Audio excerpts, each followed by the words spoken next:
Hello and welcome back to a brand new video of Fox Flicks on Popcross Studios. Today we're watching as he turns animals into demons.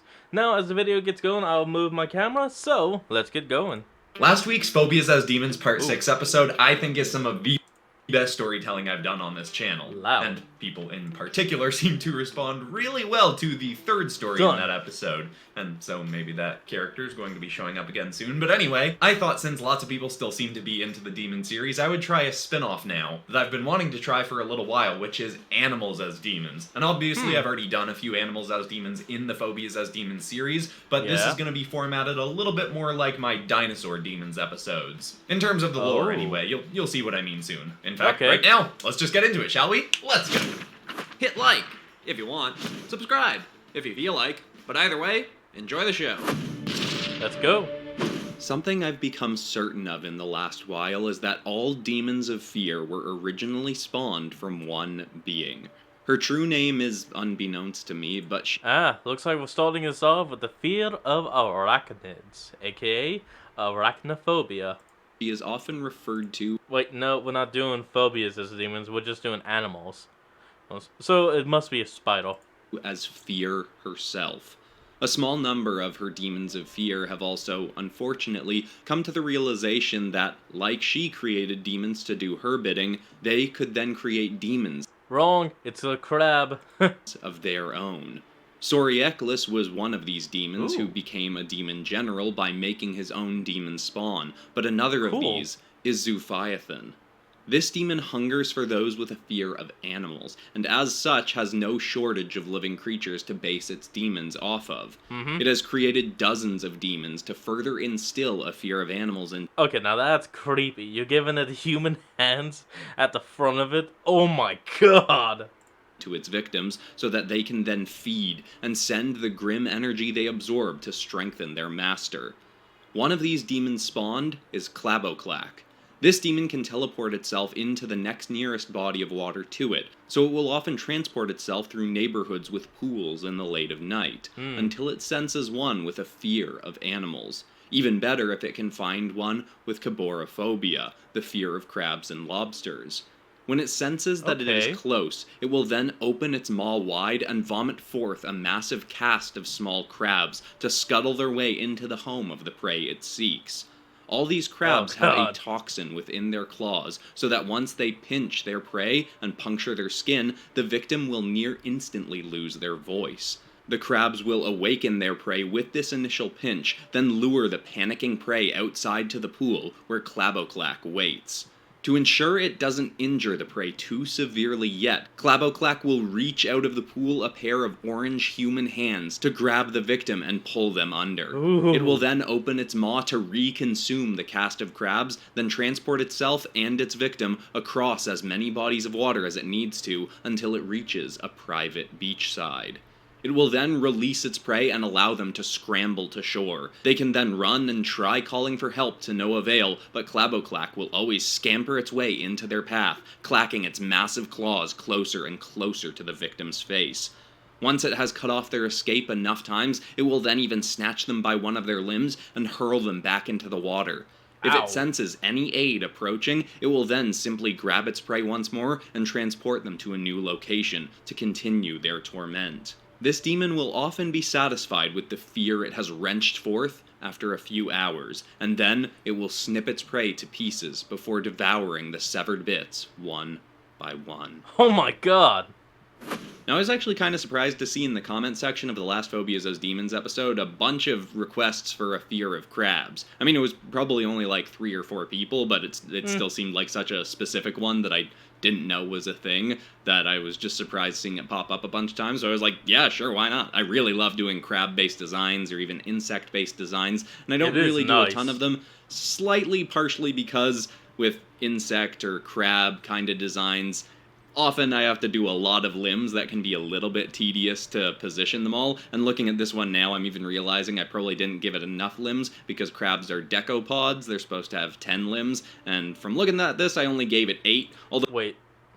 No? Yeah. I guess they... Well, no, there are some that do only have...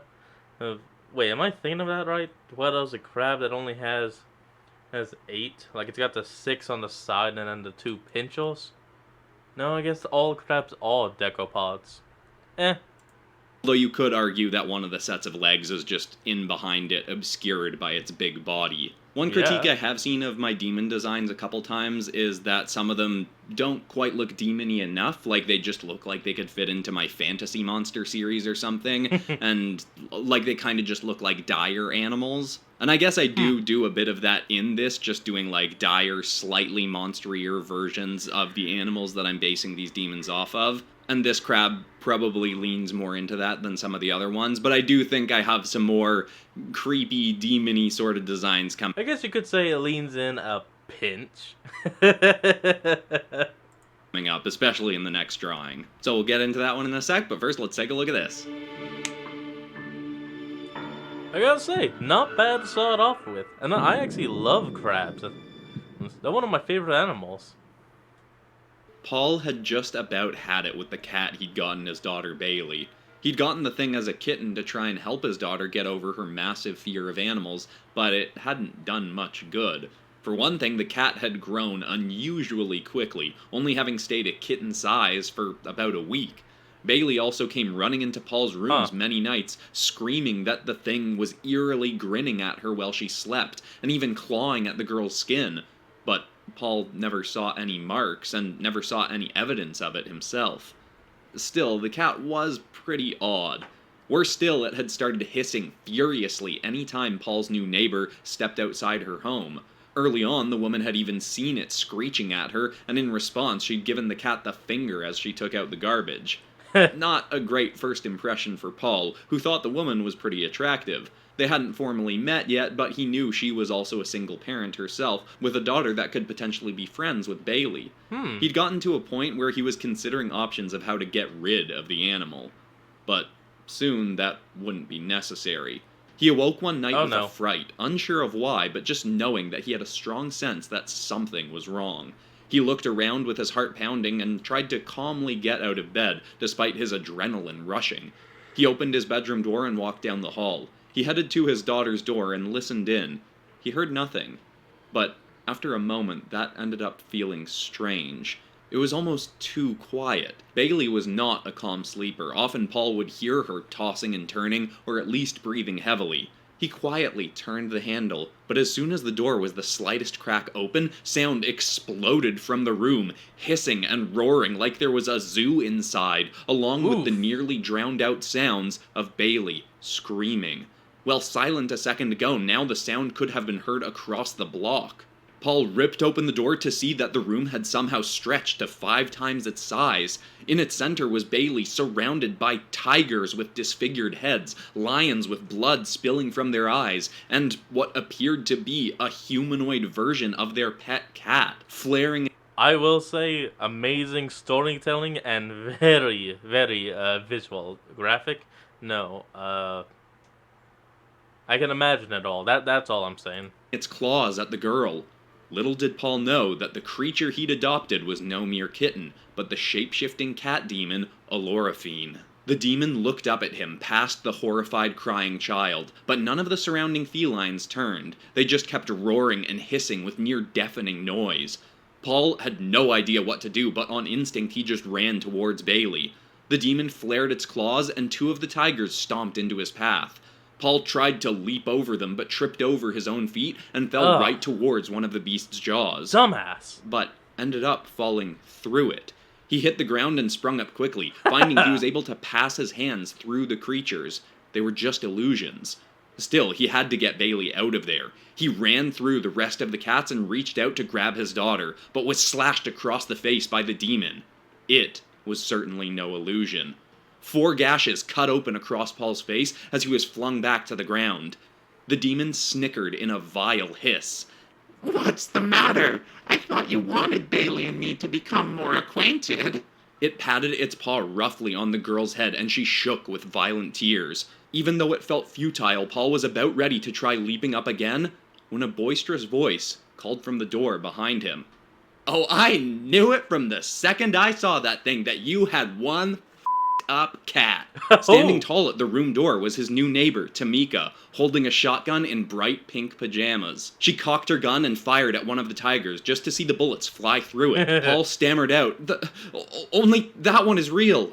She looked up at the humanoid demon cat and stomped forward. Oh, hell no, stay away from that child. She doesn't need to see none of your weird, furry shit at her age. The demon raised a claw to her, but she aimed up and blew the paw to pieces. It hissed furiously and leapt over the child, lunging its fangs at Tamika. She crammed the barrel of her gun right into the demon's throat and slammed the creature to the ground. The demon choked as it tried to hiss again, but Tamika said, "How's this for a furball, you boogly-eyed freak?" She unloaded and the demon's body burst into a puff of hair and black smoke.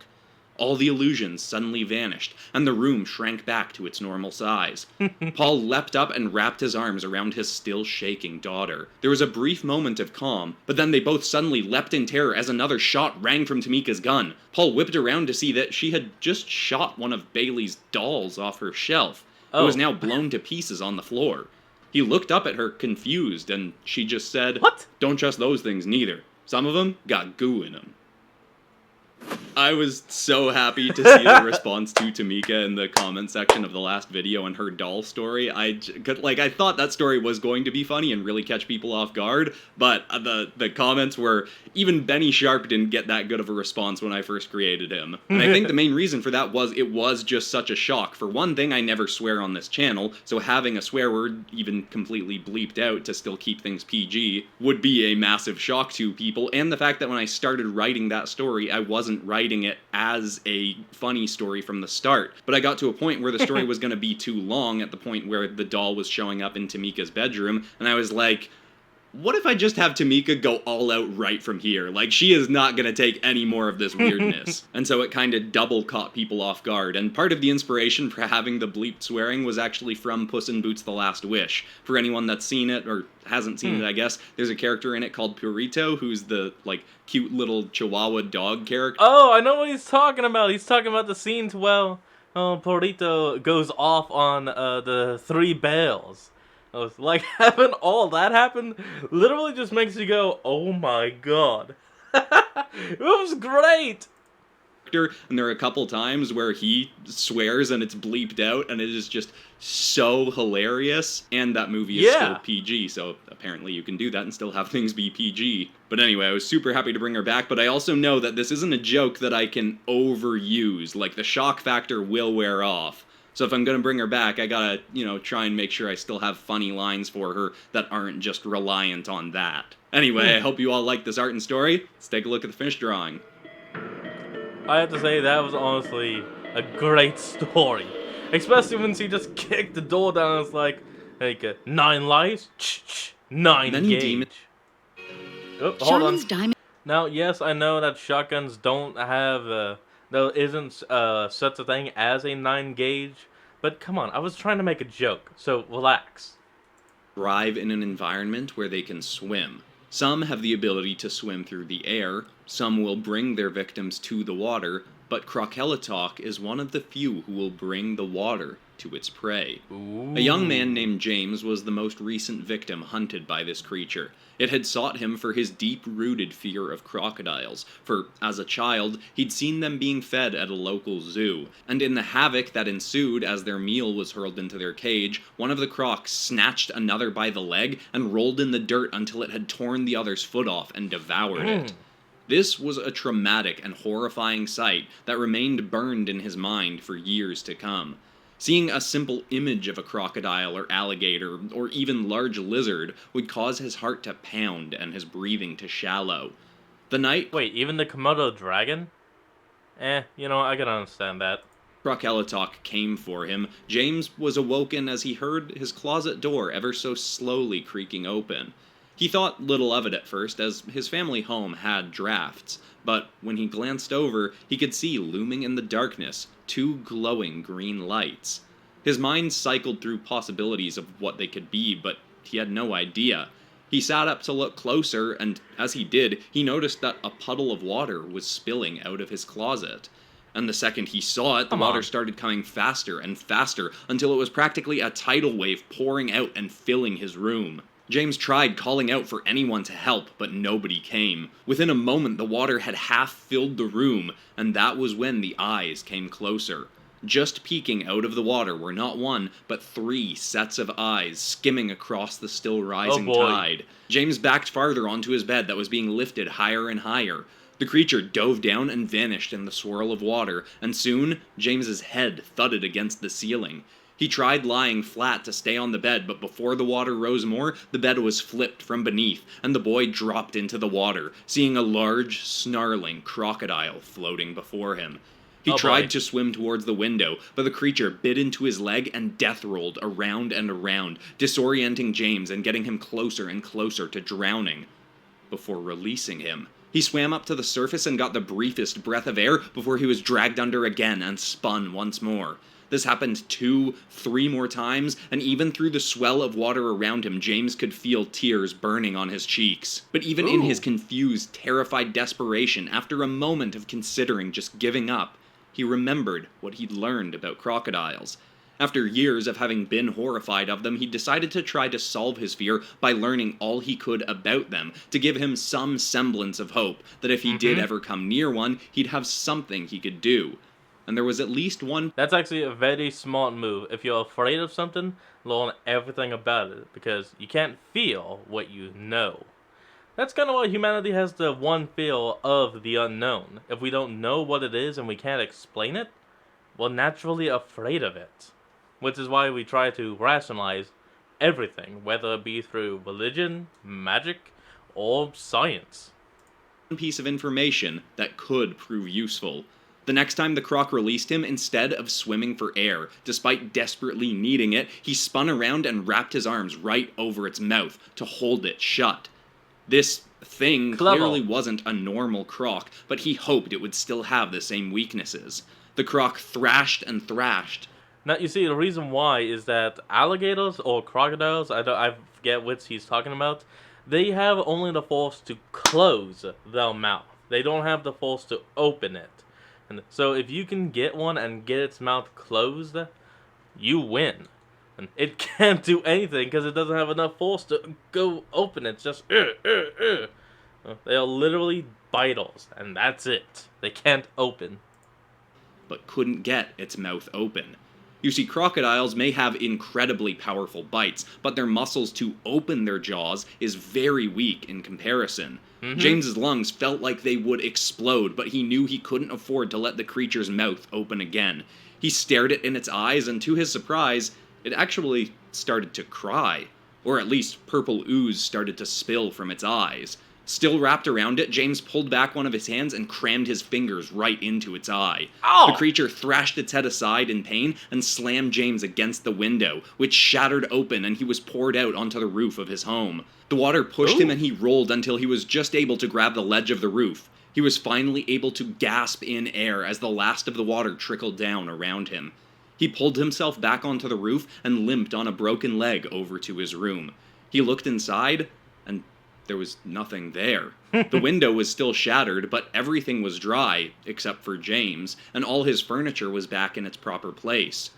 James was soon after approached. So that means James was able to beat the shit... Oh, wait, yeah.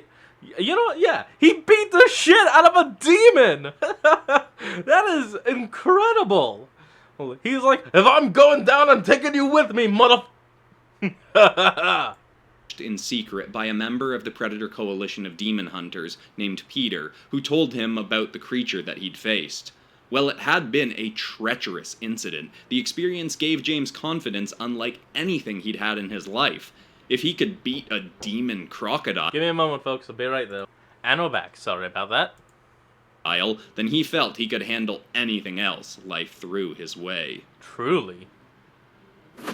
Now, in preparation for this, I did a bit of research on crocodiles and watched some videos of crocodiles, and they kind of are demons already. Watching some of the videos of them doing those death rolls where they'll just bite into the limb or the head of something else and spin and like just tear it off is pretty gruesome. And in fact, Yeah. I worked one of the ideas from one of the videos I saw into this, where I saw a video on YouTube that has like 20 million views of a bunch of crocodiles being fed, and then one of them just turns and bites the leg of another one, death rolls, and rips the leg off and swallows it. Ooh. And then they both just kind of keep laying there chilling like nothing has happened. It's pretty wild to watch, so I knew I wanted to work the death roll into this. Man, there's a bunch of things I feel like I could talk about in terms of the design and the story, but I guess that's part of the reason I'm loving doing the Design Notes podcast as a bonus thing on the Popcross Studios Patreon. Because in that, I can just talk for like 20 minutes or half an hour straight about the story design and the art design, and I'm not bogging down the flow of stories at all. But anyway... I honestly like how when he was holding the mouth shut, the beast started to like cry or something. So he was like oh yeah, you're gonna cry, and just jammed his fingers into its eye. Amazing. Ballsy as hell, but amazing nonetheless. Least. Love how this one turned out. Could probably fit into my Dinosaur Demon series too, but it's in this series instead.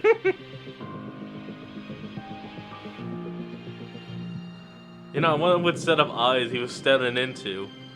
Could have been any. Swooping season is Joking. something more commonly known to residents of Australia. It is a time of year when magpies' eggs will hatch and they'll aggressively protect their nests by swooping at and attacking animals and people that tread too close. Oh. This can be a frightening event. Oh, there it went. I had a feeling it was going to happen. I got it back on now, so let's continue. For anyone, but the demon Ornithus uses it all across the world to stir uncontrollable terror into those with a specific fear of birds. Ornithus flies above the clouds and can sense those with a fear of birds from hundreds of feet up. When it feels the pull of its hunger, the eyes that litter its wings will zoom down and look all around the area below until it spots its prey. It will bellow out a booming caw that will just barely be audible from the earth below and send a chill down the spine of the prey it seeks. This call will also spur Nice. into the being of all birds below a sense that this target is a direct threat to their lives and their nests. The birds will then start swooping down and pecking and scratching at the head and arms of the poor victim. They'll likely then look for any way to get indoors, away from the birds, and Ornithus will start descending, waiting until just before the victim has gotten close to a doorway, then it will snatch them in its massive talons and carry them off. It will keep its torrent of birds attacking and pecking while it carries them by their arms so they can do little but thrash at the attacking birds. Ornithus will then even turn its neck down and simply stare at its prey with menacing eyes as it flies. It will fly near buildings and cliffs, looking as though it may crash, to further instill in its victim the fear that they could soon fall to their death. Eventually, the demon will soar higher and higher into the air, then drop its victim. They'll fall and fall still with birds swooping in and slashing at them. Eventually, they'll fall unconscious. A brief, peaceful reprieve. But as soon as they awaken, they'll find themselves in a round, encased nest, like a final cage full of all kinds of birds that will peck and slash the victim to death, with Ornithus looming outside, drinking in all the fear that continues to seep from them until their bitter end. Damn. Oh, come on. And we're back. Now, this is an episode where I feel like I did a good job with all of the designs in it. I'm very happy with them, but this one is the fourth one because it's my least favorite of all of them. I don't always put my least favorite design at the end, but, maybe like 40% of the time I'll do that. And I don't dislike this one. In fact, I am pretty pleased with it overall. I particularly like how the head turned out. I like the colors. You went with a nice color scheme for him. I really like its weird tongue. I think I talked about in my... Him. It's a bird. My Avengers as Penguins episode, how penguins and some birds like ducks have really weird stuff going on with their teeth, like teeth sticking up off the side of their tongue, and penguins will have like 4 different rows of teeth inside their beak, and there's some really weird looking stuff going on with some of those birds, and I liked working that on this, even though I have kind of used it before in this series, in fact, with the fear of a duck watching you from somewhere, that joke demon that I did. Oh yeah, I actually know that kind of joke feel. Oh, it's literally stating that somewhere a duck is watching you. Oh man, if I had an animator, I would have had him like raise a duck just to appear behind me. Maybe even have him zoom in and have it go whack before it just cuts back to your regularly ever scheduled broadcasting. It had some of those teeth sticking off the tongue, but I think I did a better job rendering it here. From its beak, I was pulling inspiration from a shoebill stork. It's a type of bird that you might have seen before, even if you don't know it by name. That's got a really big fat beak and a really menacing kind of leer to it. It's a pretty awesome looking bird, and I'm very pleased with how I got the shape of it on this bird here. You did One well. element that I don't love is how I did the eyes on the wings. I was taking inspiration from biblically accurate depictions of angels, which are just like big wings with weird halo things flying around them and eyes on the wings. But in this case, I kind of wish I'd thought a little bit more logically about how the eyes are stuck to the wings, not just kind of like floating on the feathers. And I've talked before about how demons are fun to design because they don't have to make sense anatomically. I actually do like the idea of just having them float on the wings. Like, they're not physically attached, but they are still physically present. And maybe he can, like, move them around or create duplicates of them. So that he could do some kind of, like, shield or something over you, and generate tons more of the eyes, making it seem like you literally are being watched from everywhere. Like, when you look at them, it's almost like it should be the opposite, like you should be confused about how this thing could exist. But in this case, I feel like it would have made the design feel a little bit more cohesive if I'd had some kind of way that the eyes were stuck to the wings, like a way that you look at it and it kind of makes a little bit more sense to you.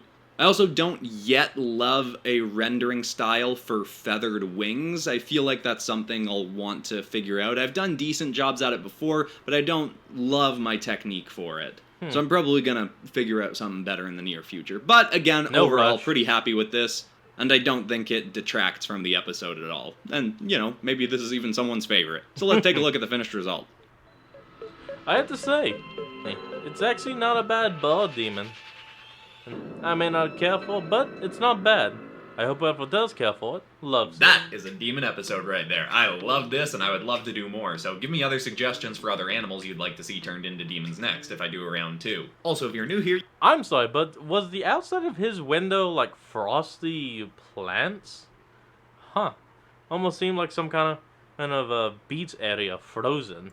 You might want to check out last week's Phobias as Demons episode. Also, a quick reminder that I do have a brand new ink bundle out up on the Popcraft Studios Teespring store, which you can find linked in the description, but that you can also get all of my inks and over 500 high-resolution drawings and high-res art a day before a video comes out, plus a bonus podcast on the Popcraft Studios Patreon. But besides that, that's all for today, except of course for ending this video on some kind of positive or inspiring note, and the thought I want to leave people with today is the idea that anxiety is not your enemy. It is a red flag pointing you towards something that you need to heal within yourself. A few months after I first started Popcraft Studios, I started having panic attacks for the first time in my life. Ended up having them for about 2 years, until I decided that I had to do something to make them stop. So I started reading books on overcoming anxiety and not ruminating so much. Started meditating daily, and now I haven't had one in over a year, and I don't think I'm ever gonna have one again. And because the...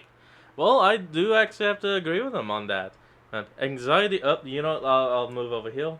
Anxiety is not an enemy, though it is kind of a nuisance. Like, for many of us, it kind of just happens, and we almost have no control over it. I mean, sometimes it can happen at the best of times and help us out, and sometimes it's just an inconvenience, so we end up doing something worse because of it. But it's never been an enemy, it's just been. The anxiety pointed me towards healing something in my internal life and how I was acting. Everything in my life has become better since. I hope that's inspiring to someone out there. Thank you so much for watching, everybody. I love you all, and I'll see you all in the next episode on Monday. Alright folks, and that is what we're going to end off today's video. I hope you all enjoyed this. Remember to like, comment, and subscribe for more. Link will be in the description, and I'll see all you folks next time when we flick on. Peace out.